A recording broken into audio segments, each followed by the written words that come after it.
뉴캐슬 전에 손흥민이 복귀했다. 하지만 기대와 달리 손흥민은 이렇다 할 활약을 하지 못했다.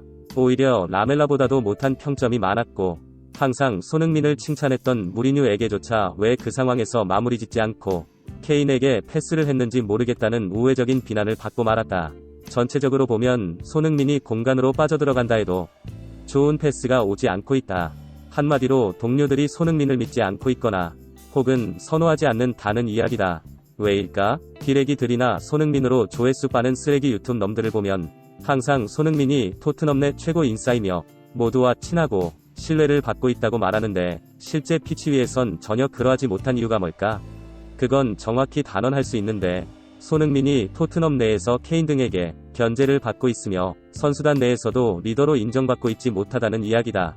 올 초 손흥민에게 많은 패스와 기회가 왔었던 때는 케인이 적극적으로 손흥민의 도우미 노릇을 자처하며 어시스트에 주력했을 때, 이에 따라 모든 팀원들이 손흥민에게 볼을 전달하며 기회 제공에 주력했었던 것이고, 중반 이후 케인이 다시 탐욕 모드로 돌아서자 팀 전체의 손흥민에 대한 패스가 눈에 띄게 줄어들고 있는 것이다. 하물며 케인이 부상으로 게임에 나오지 못했던 경기까지도 손흥민을 에이스로서 팀이 돌아가지 않고 중구난방 각자 도생식으로 게임을 운영하며 졸전을 펼쳤다는 건, 토트넘 누구도 손흥민을 에이스로 생각하거나 공격 기회를 우선적으로 제공할 생각이 없다는 것을 말한다.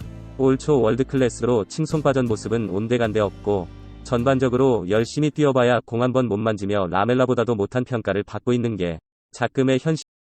손흥민은 EPL에서 영국 기자의 말대로 작년까지 평균보다 좀 더 나은 선수였다.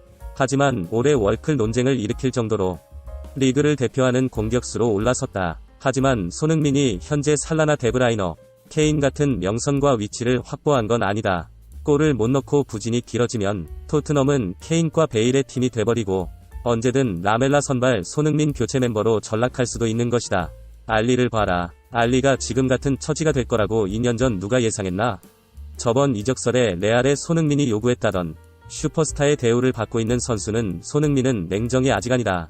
그리고 주급 9억을 받는 당시 최고의 고깃값을 기록했던 누구나 인정하는 슈퍼스타인 베일도 토트넘에 임대되기 전 다 알다시피 레알에서 교체로도 못 나왔었다. 손흥민은 더욱더 탐욕스러워져야 하고, 올 시즌 끝나고 토트넘과 빠이빠이 한다는 생각으로 케인이나 다른 팀원들 눈치 볼 것 없이 오직 골만을 위해 용왕매진 해야 된다.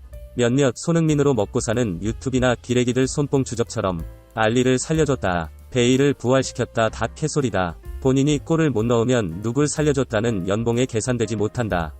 대표적으로 이런 장면들에서 손흥민은 과감히 논스톱으로 후려골망을 흔들었어야 한다. 케인이 저런 장면에서 손흥민에게 몇 번이나 양보하나? 물론 분명히 저런 장면에서는 더 좋은 위치에 있는 케인에게 주는 게 현명한 선택이지만, 스트라이커는 현명한 선택을 하는 사람이 아니라 탐욕적이고 깜짝 놀랄 선택을 하는 게 스트라이커의 본분이다. 국내에선 이동국이 가장 스트라이커의 본능적 탐욕을 가진 선수인데, 그가 K리그에서 어떤 기록과 어떤 명성을 이뤘는지를 봐라. 저기서 욕심을 내 골을 넣으면 어떤 해설자나 팬들 모두 다 어메이징을 외치지, 왜 케인에게 패스하지 않았냐고 따지지 않는다. 아마 무리뉴도 단부터 저런 상황에서 너 골 넣지 말고 더 좋은 자리 케인에게 패스하라고 절대 하지 않을 것이다. 계산이 아닌 순수한 골에 대한 욕심으로 똘똘 뭉쳐 있어야지 살아남는 게 유럽 프로리그의 골잡이란 자리다. 우리는 지금까지 손흥민과 같이 뛴 많은 탐욕왕들을 봐왔다. 벨라라비, 칼라노글루, 케인, 같지도 않은 모우라 라멜라까지. 손흥민이 동료 복이 없어서일까? 아니다. 저런 탐욕은 유럽 프로축구 선수 모두가 기본적으로 가지고 있는 베이스이자 자질이다.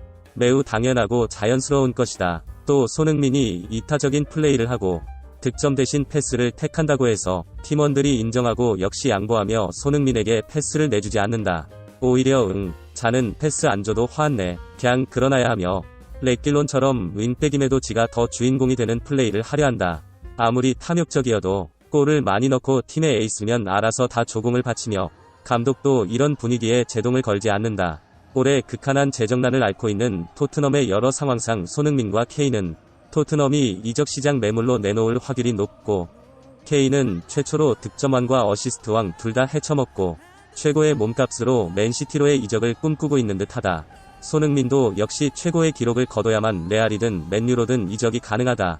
언성 히어로, 이타적인 선수 이런 타이틀로는 그 어떤 팀도 1000억을 넘게 내고 손흥민을 사가지 않는다. 팀 분위기 메이커 클럽하우스 리더에게 그 어떤 구단주도 최고의 연봉을 주진 않는다. 20골 30골 때려넣는 탐욕왕들에게만 5억 6억의 연봉과 스포트라이트는 주어지게 되는 것이다. 또 우리 국민들도 언성 히어로 따위 그런 타이틀의 선수는 박지성으로 충분하다. 흥민이는 2판 4판 0-4판 단경기부터 안면 몰수하고 무조건 때리고 골을 넣어 다시 득점왕 경쟁에 참여해서 지겨운 이타적 접두사를 빼버리고 최고의 골잡이란 타이틀로 돌아와라. 지금부터 시즌 마지막까지가 손흥민이 남은 선수 생활을 EPL을 대표하는 살라와 동급인 슈퍼스타로 대접받는 선수가 되느냐, 아님 케인 시다발이 언성 히어로가 따위가 되느냐 갈림길이다. 손흥민이 탐욕왕 골잡이가 돼야 된다고 생각하면 찬성을, 이타적인 팀플레이어가 돼야 된다고 생각한다면 반대를 눌러 우리 모두의 생각을 확인해보자.